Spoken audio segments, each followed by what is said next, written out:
Hello, everybody. This is Jimmy, and you're reading with Jimmy. We're reading The Signal by Guy de Maupassant, translated by Roger Collette.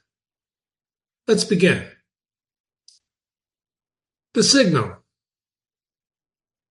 The little Marquise de Rendon was still asleep in her snug, scented bedroom. In her big, soft, low bed, between sheets of delicate cambric as fine as lace and as caressing as a kiss, she was sleeping in the peaceful solitude, the deep, happy sleep of a divorcee. She was awakened by a sudden sound of raised voices in the little blue drawing room, and she recognized her dear friend, the little Baronette de Granger, arguing with her maid who was refusing to allow her into her mistress's room.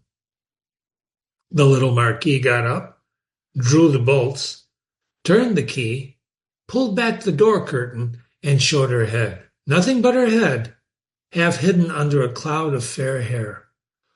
"What on earth brings you here at such an ungodly hour? It isn't 9 o'clock yet." The little baron was looking very pale, nervous, and excited. "I've got to talk to you," she replied. "The most horrible thing has happened to me."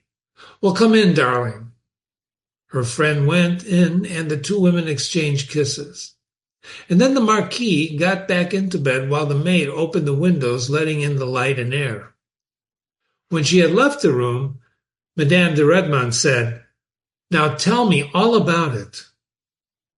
Madame de Granger started to cry, shedding those delightful limpid tears which add to a woman's charms. Taking care not to wipe her eyes so as not to make them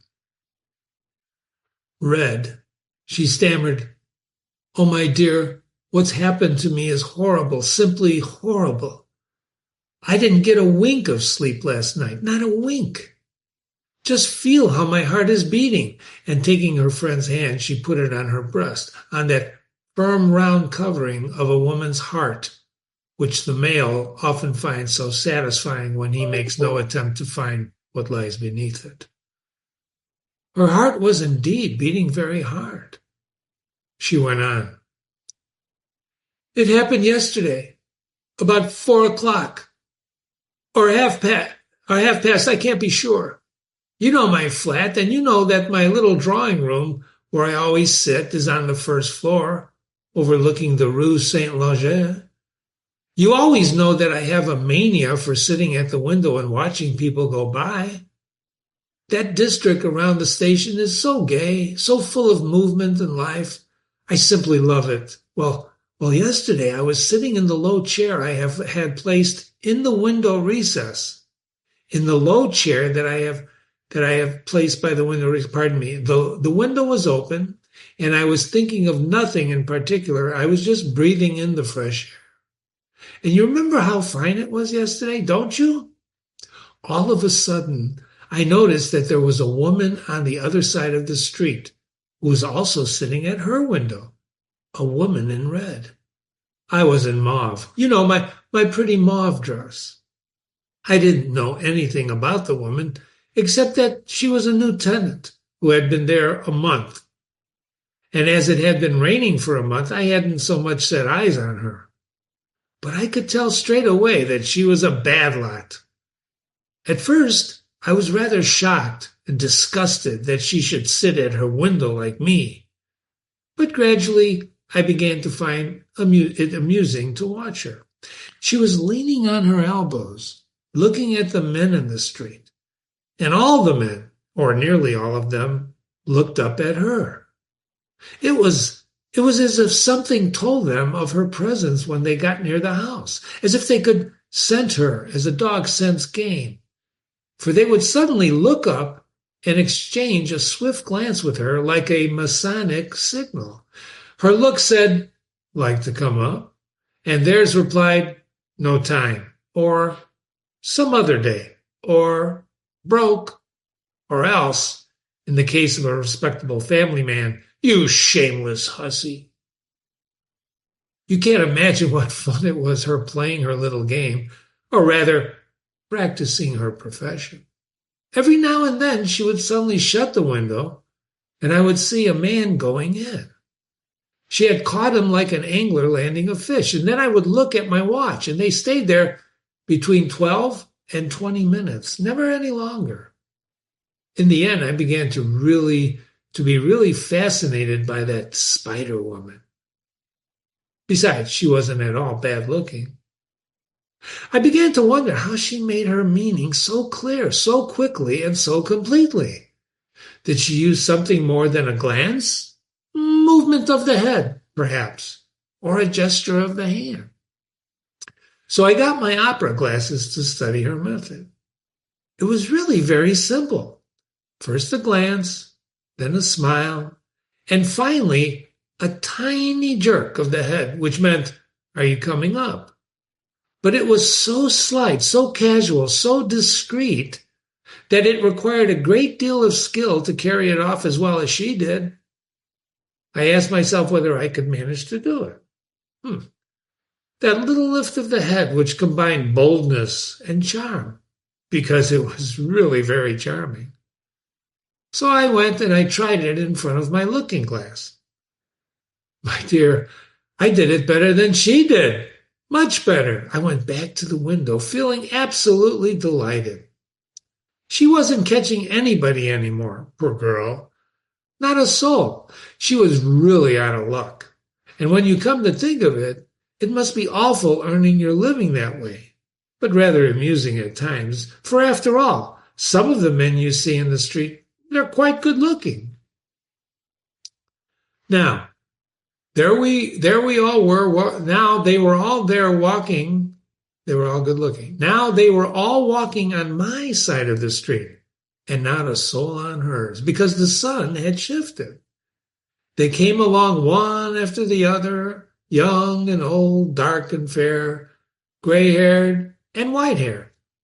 Some of them looked very nice, really very nice, my dear. Much better looking than my husband, or your former husband, I should say, now that you're divorced and you can take your pick. I said to myself, if a respectable woman like myself signaled to them, would they understand? And I suddenly felt a mad longing to signal to them, a longing like the cravings pregnant women get, one of those terrible longings that you simply can't resist. I sometimes get urges like that, you know. It's silly, isn't it? I do believe that we women are just like monkeys. As a matter of fact, a doctor once told me that a monkey's brain is very like ours. We've always got to be imitating somebody. Our husbands when we love them, during the first month after we're married them, and then our lovers, our women friends, or our confessors when they're nice. We adopt their attitudes, their tricks of speech, their words, their gestures, everything. It's all so ridiculous. Anyway, when I'm terribly tempted to do something, I always do it. So I decided to try it out on one man, only one, just to see. After all, what could happen to me? Nothing at all. We'd exchange a smile, and that would be all. I would never see him again, and if I did, he wouldn't recognize me. And supposing he did, well, I would simply deny him. So I set about making my choice. I wanted somebody nice, really nice. And all of a sudden, I saw a tall, fair young man coming along. You know how I like fair men. I looked at him. He looked at me. I smiled. He smiled. I gave the signal, barely moving my head. And the next thing I knew, darling, he had come in through the front door. You can imagine how I felt at that moment. I thought I was going to go mad. I was so frightened. Just think, he might say something to the servants, to Joseph, for instance, who's absolutely devoted to my husband. Joseph would be sure to think that I've known the man for a long time. What on earth was I to do? At any moment, he'd be ringing the bell, and then what would I do? I thought the best thing would be to run to the door and tell him that he made a mistake and beg him to go away. He would take pity on a woman, a poor defenseless woman. So I rushed to the door and I opened it just as he was reaching for the bell. I stammered in panic. Go away, monsieur, go away. You're making a terrible mistake. I'm a respectable married woman. It's all a mistake, a terrible mistake. I took you for a friend of mine. You look very much like him. Have pity on me, monsieur. But he burst out laughing, my dear, and he answered, Hello, my lovely. You know, I've heard that story before. You're married, so you want 2 louis instead of 1. All right, you shall have them. Now, show me the way. He pushed me and shut the door, and as I stood there facing him, absolutely terrified, he kissed me. And then he put his arm around my waist and led me back into the drawing room, the door of which I had left open. And then he started looking around, just like an auctioneer taking stock, and he went on, You've got a smart little place here, no mistake. You must be pretty hard up just now to go in for the window game. So then I began pleading with him again. Please go away, monsieur. I said, My husband will be back any moment now. He's always comes home about this time. I swear you've made a mistake. He replied very calmly, That's enough of that, my girl. Your husband does come back. I'll give him a few sous and he can go and have a drink across the way. And then he noticed Raoul's picture on the mantelpiece, and he asked me, Is that your husband? Yes, I said, It is. He looks like a poor fish. And who's that, one of your girlfriends? He was pointing at a photograph of you, my dear. You know, the one in the ball dress. I didn't know what I was saying, and I stammered, Yes, she's a friend of mine. She's a good-looking girl. You must introduce me to her. Just then the clock struck 5, and now Raoul always gets home at 5:30. Suppose he arrived before the other had gone. Then I completely lost my head. I thought the best thing was to get rid of the man as quickly as possible. The sooner it was over and done with, you understand. Since I had to let him, my dear, there was no other way. He wouldn't have gone otherwise.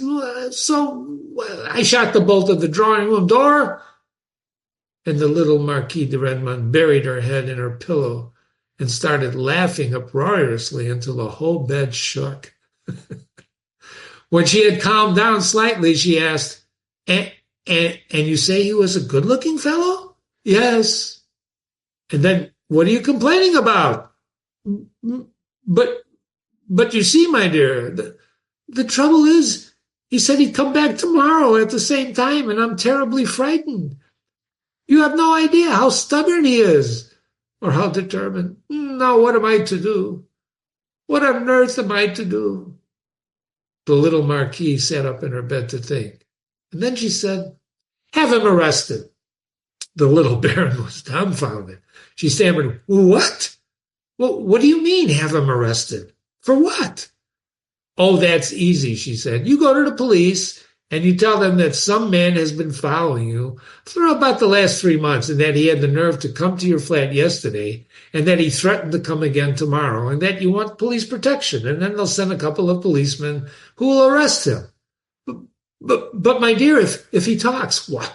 They're not going to believe him, you silly, because once you've told your story to the police, they'll believe you, because you're a woman of the world and above suspicion. I'd never dare. You've got to dare, she said. My dear, otherwise you're done for. But just think, he'll say the most insulting things about me when he's arrested. Well, you'll have witnesses on your side, and he'll have to pay up. What do you mean pay up? Well, he'll have to pay damages. In a case like this, you've got to be absolutely pitiless. Talking of damages, there's something else that worried me dreadfully. He left me 2 louis on the mantelpiece. 2 louis? Yes. Is that all? Yes. That's not much, is it? I would have felt humiliated if it had been me. Well, what should I do with the money? The little Marquise hesitated for a few seconds, and then she replied in a very serious voice, My dear, you must buy your husband a little present. It's the least you can do.